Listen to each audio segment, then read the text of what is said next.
How to use Apple Pay in stores. Hi everyone, welcome back to our channel. I am Bimal from Help Deck. In this guide video, I'll simply show you the way as to how you can go ahead and then use Apple Pay on stores. But before we get started, as always, if you are new to our channel, make sure to leave a like and hit the subscribe button.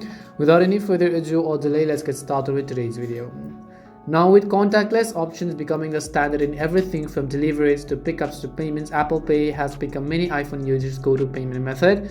But learning how to use Apple Pay is probably way simpler than you think. The hardest part of using Apple Pay is setting it up and adding your cards, and that's as easy as simply entering your card information. Once you set it up, you can use Apple Pay to check out contactless at most retailers with your iPhone or Apple Watch, and also use it to check out online from many online stores.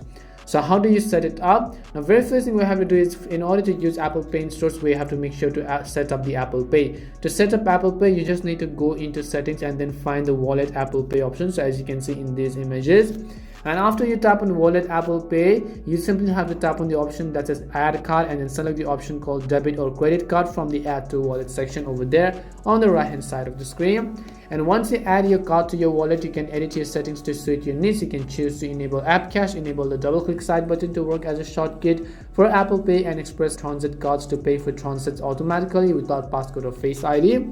Now what you can do is just go ahead and then double click on the right side button over here. Double clicking the button on the right side of your iPhone brings up your cards to pay, just to choose your payment method when the wallet comes up. So as you can see in this image, and the other option is to simply go ahead and then enter the passcode that you want to go ahead and then enter. So just go ahead and then enter your passcode. Once you've chosen the card from your iPhone's wallet, you'll be prompted to enter your passcode authorized to pay for your purchase. Step 4 is to simply hold near reader. So entering your passcode authenticates your payment. Then just hold your phone within about an inch of the card reader to process the transaction. That's it. Apple Pay is as easy as apple pie. This is how you can set up and use Apple Pay in stores. We hope the video was really helpful. If it did help you, make sure to leave a like and subscribe to the channel. If you have any more questions, make sure to also leave them down. Thank you very much for watching, and see you soon in our next video.